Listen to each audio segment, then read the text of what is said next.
You need to get off this lake right now, or I'm calling the sheriff. I hadn't even stepped out of my kayak before the screaming started. A woman in designer sunglasses and a pastel windbreaker stood on my dock, with her arms crossed and a rage-fueled flush rising across her cheeks. I blinked, thinking maybe I'd misheard her. I'm sorry, I said, still seated in my kayak, paddle resting across my lap. This is private property, she snapped, pointing a perfectly manicured finger directly at my chest. You have no right to be here. We just bought the estate on the west shore, and we won't tolerate strangers disturbing our view. Her husband stood a few feet behind her, arms crossed in smug support. 2 teenage boys lounged nearby, filming with their phones like this was some kind of viral confrontation video. The woman took a step forward onto the dock, which creaked beneath her platform sandals. Leave now, or I will call the police. I stared at her for a long moment, too stunned to speak. Because the thing is, this lake? The one she was trying to kick me off of? It belongs to me. Every inch of it. The dock she was standing on? I built it with my father 15 years ago, when this place was still just a quiet sanctuary passed down through family. My name is on the deed. The water, the shore, the woods hugging the edge of the lake, they're all mine. And this woman? She had no clue who she was talking to. I let out a slow breath, carefully climbed out of my kayak, and stood tall on the gravel path. Her eyes narrowed as if I was challenging her. Maybe I was. Ma'am, I said calmly, you're standing on private property. And you're the one who's trespassing. That was the moment I knew Patty Whitmore had just made a huge mistake. Patty Whitmore stormed off that day, muttering something about entitled squatters, and how she knew the county sheriff personally. I didn't bother chasing after her. Instead, I walked back toward my cabin, every step stirring up memories and dust alike. This lake, Harper's Lake, though only the old maps call it that now, had been in my family since 1972, when my father, Dr. Leonard Ellis, bought the entire property at a government auction. Back then, no one wanted it. It was remote, overgrown, with zero commercial potential. Perfect, according to him. He wasn't a businessman, or a hunter, or a land developer. He was a professor of environmental sciences who believed in conservation. He saw this lake not as a resource to exploit but as a sanctuary to protect. He bought the land and the lake bed outright, every acre of it, including the water itself. Something most people don't realize is even lakes can be privately owned, if the paperwork's airtight. And my dad's paperwork? It was surgical. He built this cabin by hand in the early 80s, just a single room, pine walls, and a wood stove. I spent my summers here, learning how to identify bird calls and fix a leaky roof. He taught me to treat the lake like a living thing, with respect, silence, and reverence. When he passed away in 2019, I inherited everything. I didn't sell it. I didn't develop it. I came back. I was burned out after 15 years of software engineering in Seattle. All I wanted was peace. So I packed up my life, grabbed my dad's old journals, and moved into the cabin full-time. It wasn't glamorous, but it was honest. It was mine. For the first few years, it was exactly as I remembered, still, quiet, sacred. A handful of neighbors dotted the shoreline, but they knew the history. They knew the boundaries. They fished on their side. I fished on mine. We waved. That was it. Until the construction started. Last spring, I watched from my porch as the West Ridge was clear-cut for some oversized lakefront estate. Then came the landscapers, the lighting crews, the trucks hauling in prefab marble columns like this was some Hollywood resort. And finally, the Whitmores arrived, Charles in his boat shoes and country club smugness, and Patty with her fake kindness and real attitude. They didn't ask. They assumed that because their house was big and shiny, everything around it belonged to them. That was their first mistake. Because this lake? It doesn't care how much money you make. It remembers who loved it first. The first time I met the Whitmores, I was polite. They had just moved into the sprawling mansion on the western ridge, a monstrosity of stone veneer, glass balconies, and LED-lit walkways that glowed like a cruise ship every night. I was returning from an early morning paddle when Charles waved me over from their dock. "Hey there, neighbor," he said with the kind of practiced ease that screams country club. "You must be the guy in the little house across the cove." I smiled stiffly. "Cabin, actually. Been in my family a long time." Patty appeared beside him, holding a travel mug with the word blessed glittering across it. "We've been meaning to introduce ourselves. Isn't this lake just divine? Such a blessing to have found this community." Community.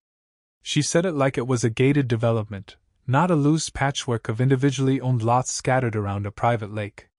But I didn't correct her. Not then. "Lovely place," Charles added, glancing at my cabin through his Ray-Bans. "You keeping that as a rental? Or just for, like, nostalgia?" I remember blinking at him. "I live there."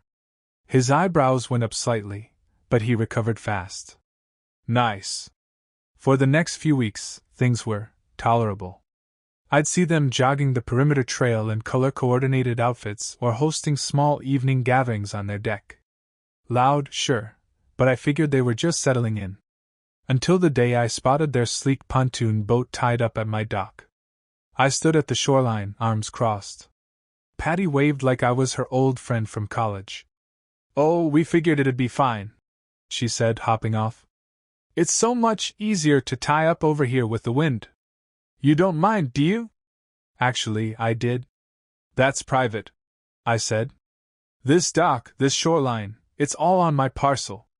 She gave a little laugh. "Well, the lake belongs to all of us spiritually, doesn't it?" That line would come to haunt me. Next weekend, they were back, with guests. 3 SUVs lined up at the road's dead end, people hauling picnic baskets and folding chairs right through my front clearing like they were headed to a concert. I came back from town to find children splashing in the water by my dock, their parents sunbathing on my lawn. Patty said it was fine, one of them told me as I asked what they were doing on my land. Fine? Later that week, I found one of my kayaks halfway across the lake, floating unattended. The Whitmore boys had taken it for a spin and left it there when they got bored. When I confronted Patty, she tilted her head in that mock-sympathetic way of hers. "They're just kids, Zach. Don't be so possessive." Possessive. I started locking up my gear, moving things farther from the shore. But every effort I made to reclaim my space was met with another little intrusion. Trash on my trail. A fishing line tangled in my dock cleats. One morning, I found Charles tossing breadcrumbs into the water from my dock like he was feeding ducks at a public park. "We all share this place, neighbor," he said like it was some kind of mantra. And I realized, they didn't just misunderstand the boundary. They didn't believe in it. About a month after the kayak incident, I found a glossy pamphlet wedged into my screen door. The cover had a watercolor sketch of the lake and cheerful serif text. "Welcome to Lakefront Harmony Estates, a shared vision for a better shoreline." Inside was a letter, printed on full letterhead, complete with a logo of cattails in a circle, welcoming me as a member of the Lakefront Harmony Homeowners Association. I nearly dropped my coffee. The letter went on to outline community expectations for shoreline maintenance, recreation schedules, boat noise limits, and a new policy on non-conforming structures. Page 3 had a direct call-out. Cabin-style dwellings and dock installations not consistent with the community's visual standards may be subject to HOA review and request for compliance. The image next to it? A heavily edited photo of my cabin, darkened and grainy, with weeds exaggerated and a trash can awkwardly photoshopped onto the porch. I stood there in my flannel and boots, the paper trembling in my hands, not from fear, but disbelief. At the bottom of the letter, in looping cursive font, was a signature. Patricia Whitmore, Lake Access Coordinator, HOA Chair Pro Tem. The audacity was almost impressive. The following weekend, I saw Patty walking door to door with a clipboard, chatting up the neighbors. She smiled and gestured grandly toward the water. "We're building something beautiful together," I overheard her say. By Monday, laminated signs had popped up along the gravel road. Lakefront Harmony HOA, Dues due by 1st of month, $40 per household. Underneath, in smaller print, supports shoreline beautification and community dock upgrades. Community dock? What community dock? Then came the map. A full-color rendering showed the lake and properties surrounding it, except my land was unmarked. Where my parcel should have been, she'd written, Open Lake Access Zone. She didn't just ignore my boundaries. She erased them. Comment 1. If you support Zach. Comment 2. If you think Patty is right. I confronted her that afternoon while she was planting solar lights near the main access trail. You need to take this down, I said, holding up the pamphlet and map. There is no HOA. There's no lake access coordinator. And you have no right to declare anything on my land. Patty barely looked up from her flower bed. Zach, don't be so dramatic. It's just a little structure and some guidelines. People want order. They want to feel like they're part of something. Not something they didn't agree to. I snapped. You're charging money for access to land you don't own. That's fraud. She stood, dusted off her gloves, and gave me that fake sweet smile I was starting to loathe. I'm sorry you feel left out. But you've made it very clear you're not a team player. Later that week, I tried joining the new Facebook group she'd set up. Lakefront Harmony Neighbors, building community together. I was denied within an hour. But I could still see the public preview. The cover photo?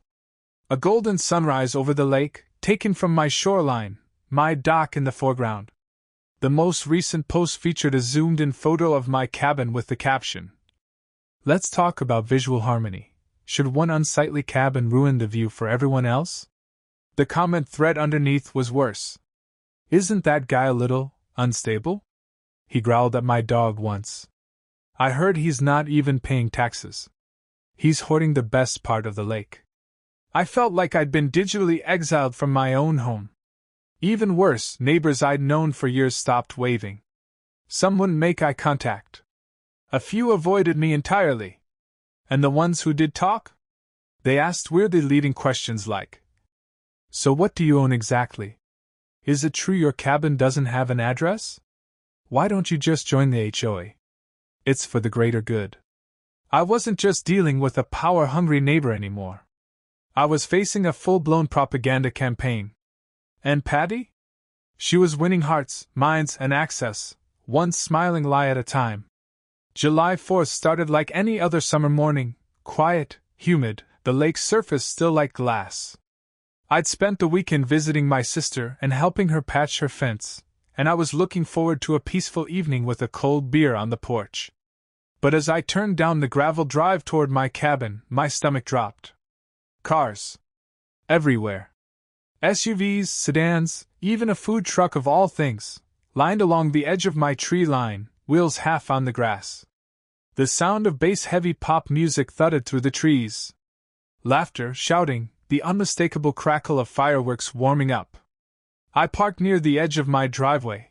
There wasn't room to pull all the way in, and walked quickly toward the shoreline, my boots crunching through scattered beer cans and trampled wildflowers. And there it was. My dock had been converted into a party bar. Literally. Someone had dragged in high-top tables, tiki torches, and an entire rolling bar cart, complete with red, white, and blue banners. A bartender in a tank top and Oakleys was mixing cocktails like it was some beach resort. Speakers mounted to my pine trees blasted, "Born in the USA," so loudly that the ripples on the lake were pulsing with the beat. On the lawn, my lawn, dozens of strangers lounged in folding chairs, flipping burgers on portable grills, letting their dogs run wild. Kids splashed in the shallows. One teenager was sitting on my kayak like it was a throne. And in the center of it all, standing proudly on the end of my dock, Patty Whitmore raised her wine glass and called out to the crowd, "Let's celebrate freedom, y'all." The irony almost knocked the breath out of me. I pushed my way through the chaos, avoiding drunk glances and half-hearted, "Hey, you live here?" comments until I reached her. She turned to me with a sunny smile, like this was a casual Sunday brunch. "What the hell is this?" I asked. "It's a community gathering." She beamed. People love the lake, Zach. It's the 4th of July. On my land? I said coldly. Without my permission. She gave a theatrical sigh. It's just a lake, Zach. Get over yourself. I stared at her, stunned. You planned this whole thing, on my property, after everything I've told you. Do you understand what trespassing means? Sweetheart, she said, voice dipped in poison. You can't gatekeep nature. This lake doesn't belong to anyone. It's part of who we are. It legally belongs to me. I snapped. The land, the dock, the water up to the boundary markers, every inch. She stepped in closer, smile fading into something colder. You really want to make this ugly? You think people will side with the guy living in a shack over the entire community? You're outnumbered, Zach. Look around. She gestured at the crowd, laughing, grilling, clinking glasses like they were at a family reunion. You try to shut this down. She hissed. And watch how fast you become the villain. Again. Would you have called the cops too? Comment yes or no. Below. I turned and walked away. If I stayed, I might say something I'd regret. But my hands were shaking, and not from fear. From resolve. Because in that moment, watching strangers trample my land, drink on my dock, and cheer at Patty's every word, I understood something crystal clear. This wasn't just a neighborly misunderstanding anymore. This was war. And I was done playing nice.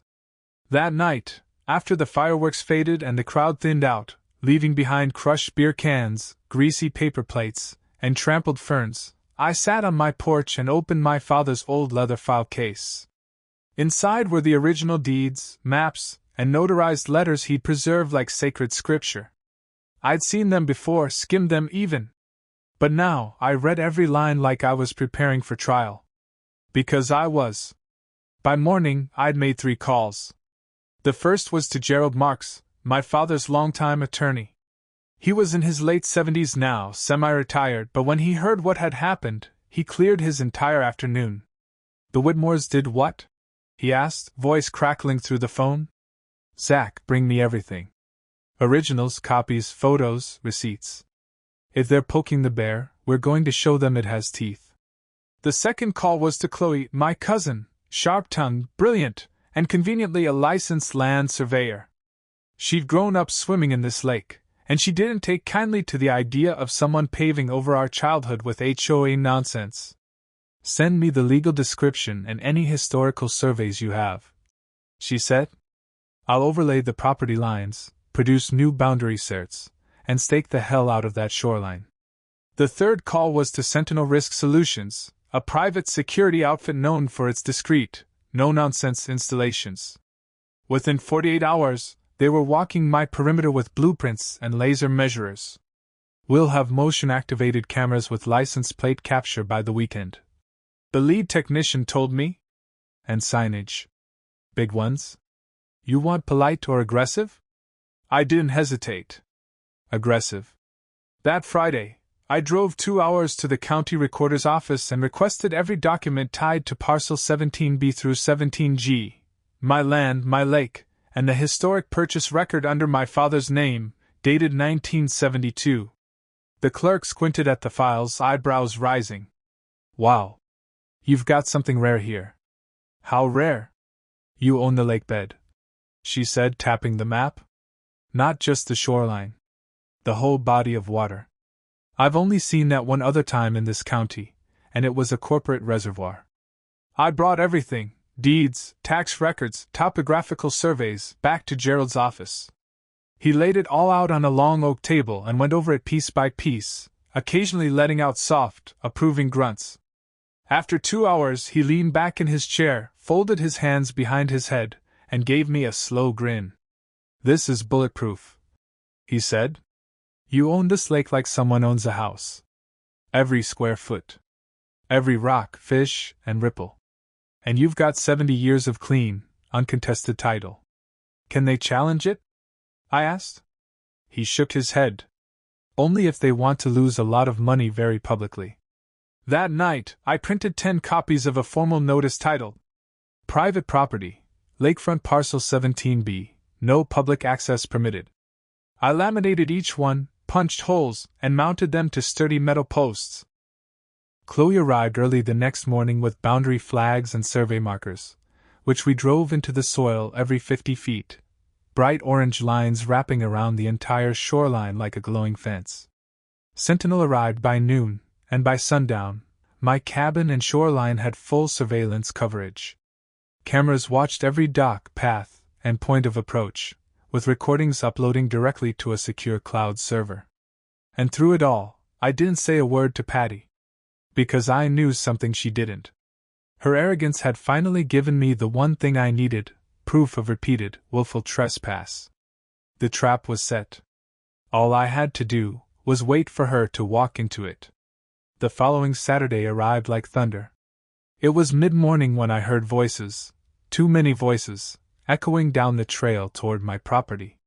I stepped onto the porch, coffee mug in hand, just in time to see the first guests breaking through the tree line, laughing, snapping selfies, holding wine coolers and folding chairs. And there she was, in a crisp white sundress and oversized sunglasses, Patty Whitmore, marching confidently at the head of the pack. She froze when she saw the signs.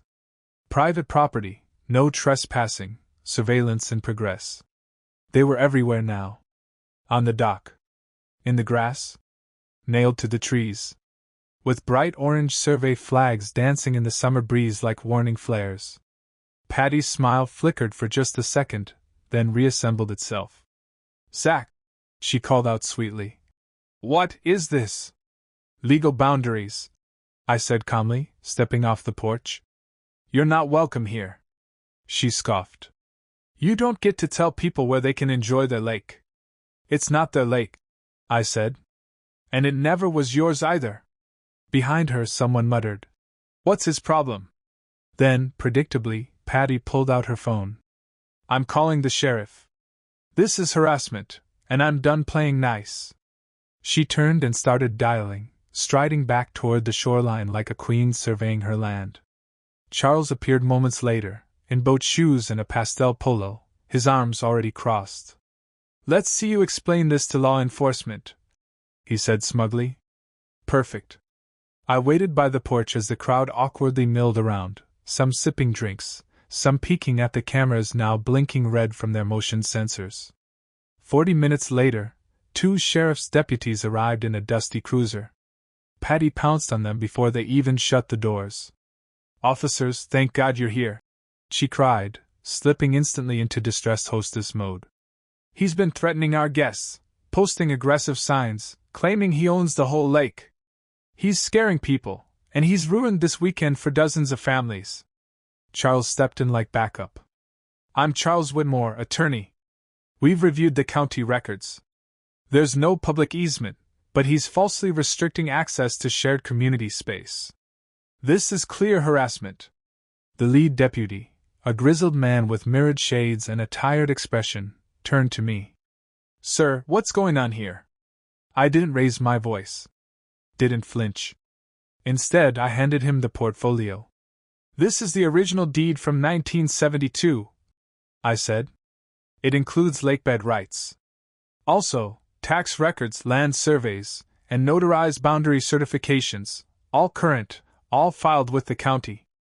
Everything you see, shoreline, dock, water, is privately owned by me. These guests are trespassing." The deputy flipped through the pages. Slowly.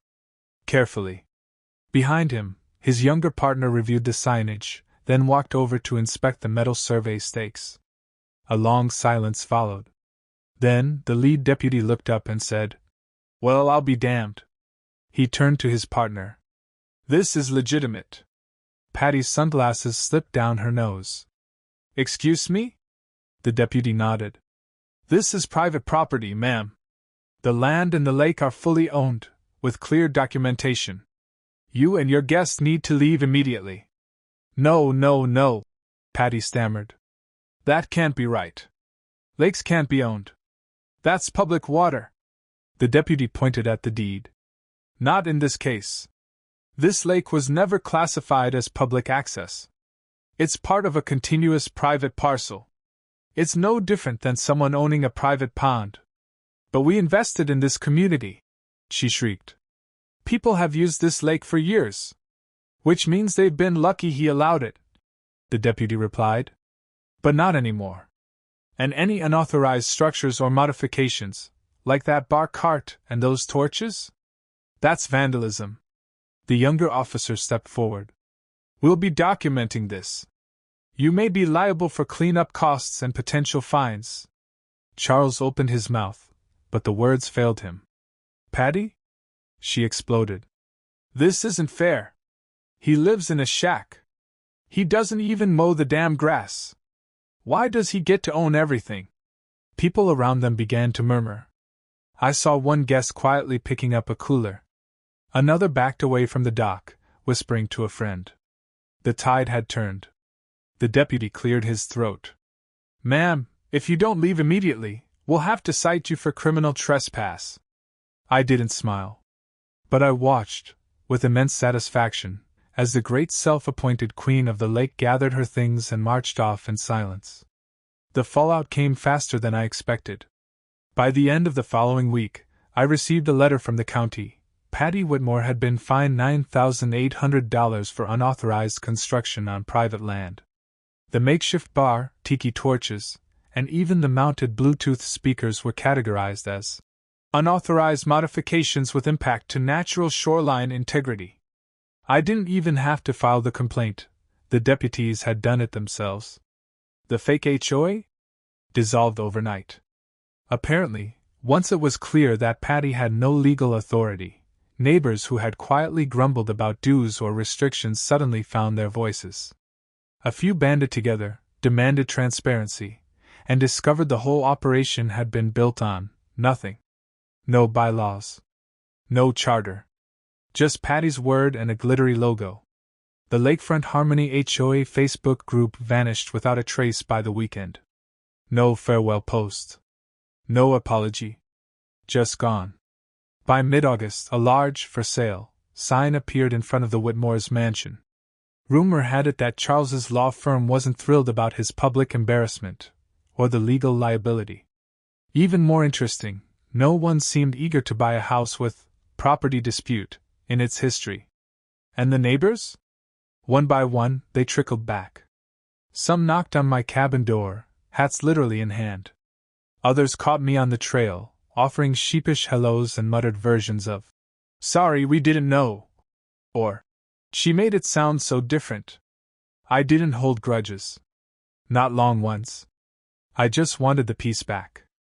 That fall, I restained the dock, trimmed the trees around the shoreline, and replaced the weathered, private property signs with simple wooden markers carved by hand. Nothing flashy. Just clear. One cool October morning, I took the old kayak out before sunrise. The lake was glassy again, untouched. No music. No banners. No party boats drifting through my cove. Just birdsong, the creak of my paddle, and mist curling over the water like a whisper. I paused in the middle, let the kayak drift, and looked back toward the cabin, quiet, whole, and mine again. Not because I fought to control it, but because I fought to protect it. Peace is worth protecting, even if you have to fight for it first. If stories like this hit the right nerve, hit subscribe. One click, endless revenge. In the end, this story isn't just about a lake or a legal battle, it's about something much deeper, the quiet strength it takes to stand your ground. Zach could have shouted. He could have retaliated with anger or revenge. But instead, he chose patience, principle, and the power of truth. That matters, especially today, when entitled voices often shout the loudest and try to rewrite rules to fit their own comfort. His story is a reminder that peace is not weakness. It's not passive. Sometimes, preserving what's right, your land, your dignity, your family's legacy, means standing firm, even when you stand alone. It also speaks to how easily misinformation and charm can erode community if left unchecked. But with clarity, documentation, and the courage to speak up, truth wins. So whether it's your property, your name, or your values, defend them. Respectfully, legally, and relentlessly. Because when you protect what matters quietly but deliberately, you inspire others to do the same.